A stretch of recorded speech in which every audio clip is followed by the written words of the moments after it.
반갑습니다. 12월 7일 목요일 큐티 스케치 시간입니다. 오늘 본문은 골로새서 3장 12절부터 17절까지의 말씀입니다.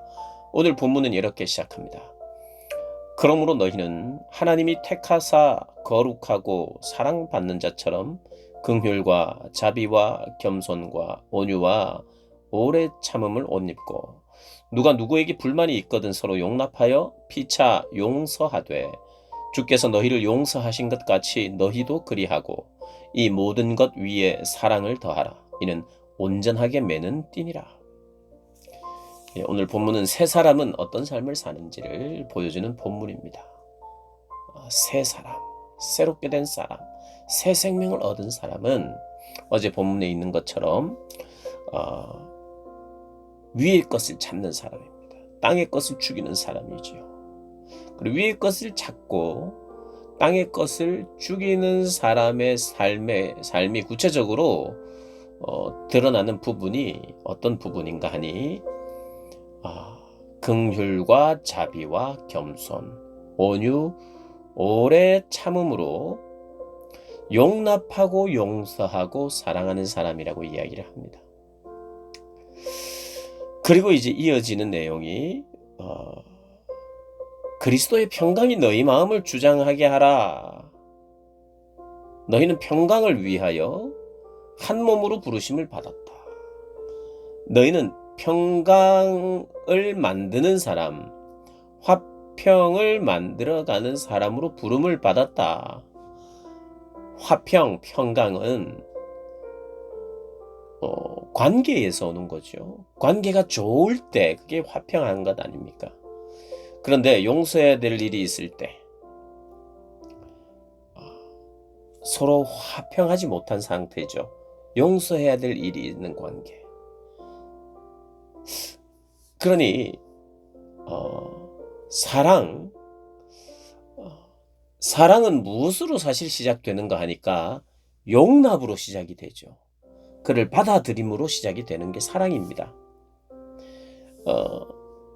우리의 관계에서 그냥 딱 보면 사랑이 되고 내 스타일이고 좋고 그래서 뭐 서로 품는 거죠. 그것도 서로를 인정하고 함께 있음이 기쁨이고 이런데 용서해야 될 일이 있다는 것은 다툼이 있는 것이고 맞지 않는 게 있는 거죠.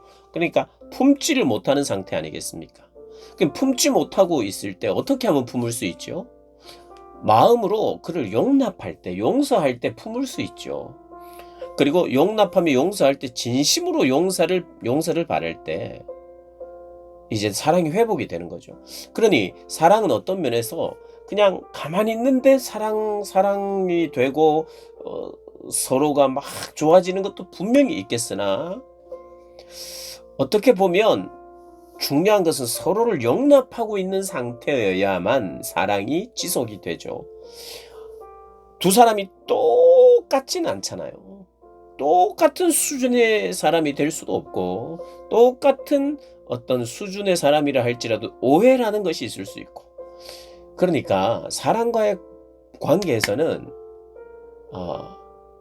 우리의 실수나 연약함도 있고 우리의 오해까지 있다 보니까 용납과 용서가 없이는 하나가 될 수 없어요. 그래서 새 사람은 누구냐? 새로운 생명을 얻은 사람은 바로 용서의 사람, 용납의 사람이라는 거예요. 물론 이 골로새서에는요. 이방 문화와 우상을 숭배하거나 성적인 타락이나 음욕에 대한 경고도 하고 그리고 율법을 강조하고 있는 유대교적 기독교 신앙을 사람들에게 이야기하려고 하는 이 무리들과는 싸워야 되거든요. 그런 걸 용납하고 그들의 논리나 그들의 의견이나 그들의 신앙을 받아들일 수 없어요. 그러나 그들을 그냥 쫓아내는 것이 목표가 아니라 그들도 품는 것이 목표고 그들도 돌아오게 하는 것이 목표죠. 진리에 대해서 왜곡하는 것에 대해서는 싸워야 돼요. 그리고 분명히 진리를 왜곡하고 있을 때는 그것은 그 부분은 용납할 수 없어요. 그래서 그것에 대해서 정확하게 하나님의 말씀을 통해서 분별하고 계속해서 그것을 주장하고 포교 활동을 할 때는 쫓아야 합니다. 교회는 쫓아내는 것도 잘 해야 돼요. 누가 하느냐? 교회 지도자들이 하는 거예요. 하나님께서 세우신 지도자, 그리고 성도들이 우리의 대표로 찍어준 사람, 그 사람을 통해서 하는 거죠. 물론 우리가 여러 가지 일들을 민주적으로 해야 될 일들도 많이 있습니다. 그러나 진리에 대한 문제는 민주적으로 하는 것이 아니라 말씀이 말하는 대로, 하나님이 말씀하시는 기준대로 하는 거죠. 그래서 싸워야 되는 부분도 있어요. 그러나 그럼에도 불구하고 그들을 기다리고 쫓아내는 이유도 그걸로 끝장이 아니라 쫓아내고 교회를 보호하고, 쫓아냈을 때 그들 돌아오도록 또 기도하는, 그것이 교회고요. 그러나 그런 것을 빼놓고라도 교회 안에는 연약하고 부족하고 오해하기 쉬운 인간들이 살아가고 있기 때문에 기본적으로 서로를 용납하는 마음과 배려하는 마음이 없으면 평강의 상태가 안 됩니다. 그래서 사도가 이렇게 이야기하죠. 평강이 네 마음을 주장하도록 너를 평강에 자꾸 오픈해라. 그래서 평강이 너를 주장하도록. 그래서 네가 가는 곳에 평강을 말하고 용납을 말하고 하나됨을 말하면서, 그것이 우리의 숙제예요. 평강이 없는 곳에 평강을 만들어내는 사람, 화목하게 하는 직책을 맡은 사람들이 우리죠. 그래서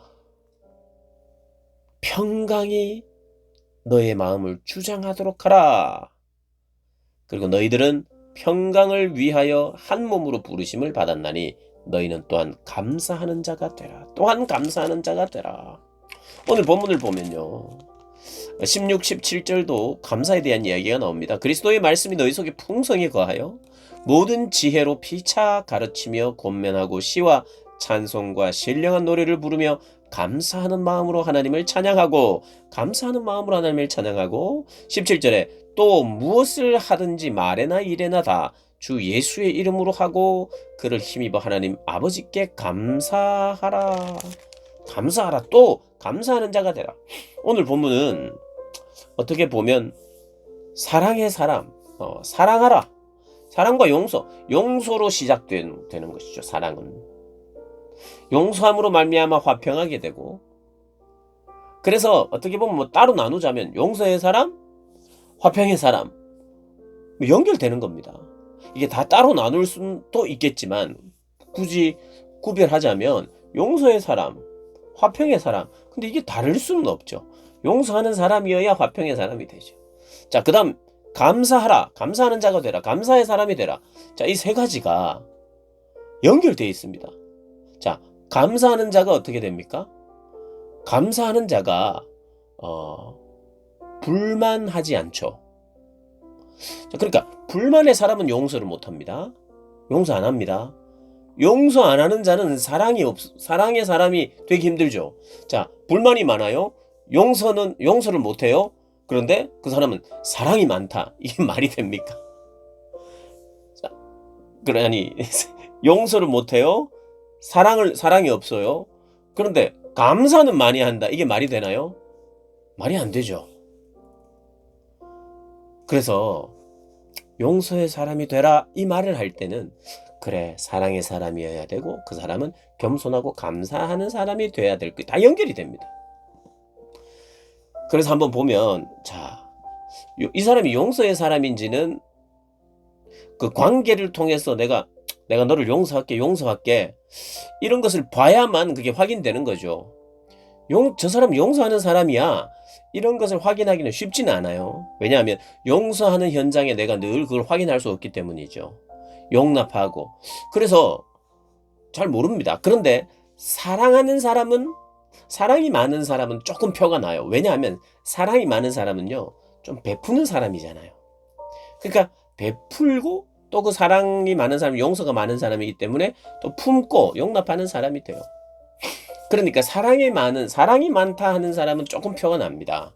근데 그것보다 표가 더 많이 나는 건 뭐냐 하면 감사하는 사람입니다. 감사하는 사람은요, 쉽게 불만하지 않아요. 불만할 만한 상황인데 그냥 쉽게 불만하면서 찡찡거리거나 이 불만이 가득 차 있거나 이러지 않아요. 말투를 보면 압니다. 그의 인상과 말과 미소를 보면 어느 정도는 압니다.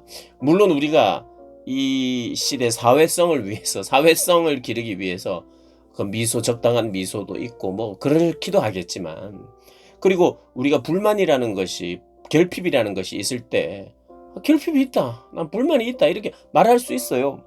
그런데 그것이 그를 지배하느냐 지배하지 않느냐의 문제예요. 문제의식이 없고 부족한 걸 느끼지 못하면 발전이 없잖아요. 그런데 부족함을 느끼더라도 불만이 가득 찬 것은 또 달라요. 부족한 것은 느껴요. 결핍은 느껴요. 그러나 그 결핍의 원인이 너 때문이고 나는 문제가 없어. 나는 피해자고 너는 왜 그래?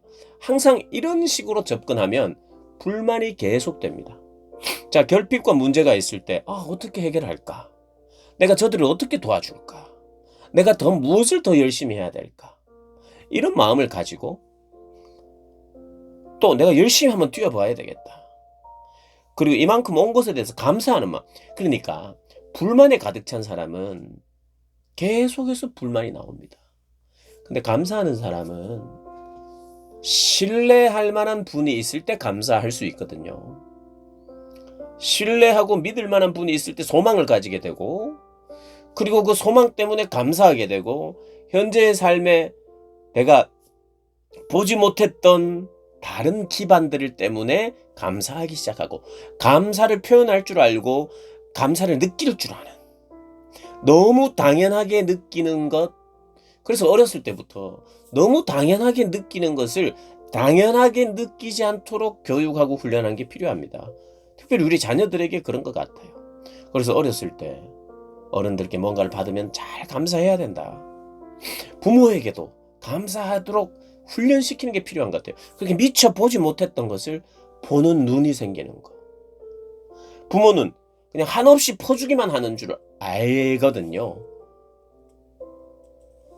그리고 이것이 어떻게 왔는지, 그리고 우리에게도 부족한 것이 무엇이 있는지, 그럼에도 불구하고 주는 것이 무엇인지, 이런 것들을 자녀들로 하여금 알게 해야 됩니다. 그래서 감사할 줄 아는 마음이 있어야 겸손해지고, 또 겸손한 마음으로 감사하게 되고, 감사하는 사람은 남 탓을 많이 하지 않고 오히려 자기를 돌아보고 어떻게 하면, 어떻게 내가 헌신하고 희생하면 이것을 극복할 수 있을까를 생각하게 되니까 다른 이들을 용납하는 사람이 되기 쉬워요. 그러니 감사는 사실은 사랑의 사람, 용서의 사람, 겸손의 사람, 화평을 만들어가는 사람이 될 확률이 제일 많아요. 그리고 이렇게 보면 신앙이 좋은 사람은 사랑이 많다, 여러 가지가 있는데 같이 가요. 사랑만 많은 게 아니라 감사가 많아요. 용서를 많이 합니다. 용납을 많이 합니다. 이해를 많이 해요. 그러니 오늘 본문은 무엇으로 설명하든지 용서의 사람, 감사와 사랑의 사람이 이어지고요. 사랑의 사람 누구냐? 감사의 사람, 용서의 사람인 거예요. 감사의 사람 누구냐? 하나님께 감사할 수 있고, 사람에게 감사할 수 있고, 부모에게, 스승에게, 친구에게 감사할 수 있는 사람, 그 사람은 용납하는 사람, 그 사람은 사랑하는 사람 되기가 쉬워요. 그러니까 말 안 되는 거 있잖아요. 제가 아까 말씀드렸듯이 이 사람이 사랑은 많고, 사랑은 많은데 용서는 못한다. 사랑이 많은 게 아니죠. 이 사람 사랑도 없고, 이 사람 참 용서할 줄도 모르는데 감사는 넘친다. 이런 사람도 없어요. 말이 안 되는 거예요. 그래서 사랑하는 여러분, 여러분에게 감사가 많이 없다. 그러면 아마 사랑이 없는 사람일 겁니다. 감사가 많이 없다. 그러면 용서하지 않는 사람일 거예요. 자기를 한번 돌아보세요. 그리고 이렇게 기도하십시오. 사랑의 사람이 곧 감사의 사람이고, 감사의 사람이 곧 사랑의 사람이며, 사랑의 사람은 용서하는 게 특징이고 용납하고 품는 것이 특징인 사람인데, 나는 그런 사람인가? 아마 요것 중에 하나만 부족하면 다 부족한 거예요. 세 개가 다 부족한 거예요. 난 사랑이 좀 부족하다. 용서도 부족하고 감사도 부족할 거예요. 그래서 나는 어떤 사람인가? 돌아보시면서 새 사람은 이런 사람이다 말하고 있는데 새 사람 되시기를, 새 사람 되시는, 새 사람의 모습이 확실하게 나타나고 드러나는 저와 여러분 되시기를 주님의 이름으로 축복합니다.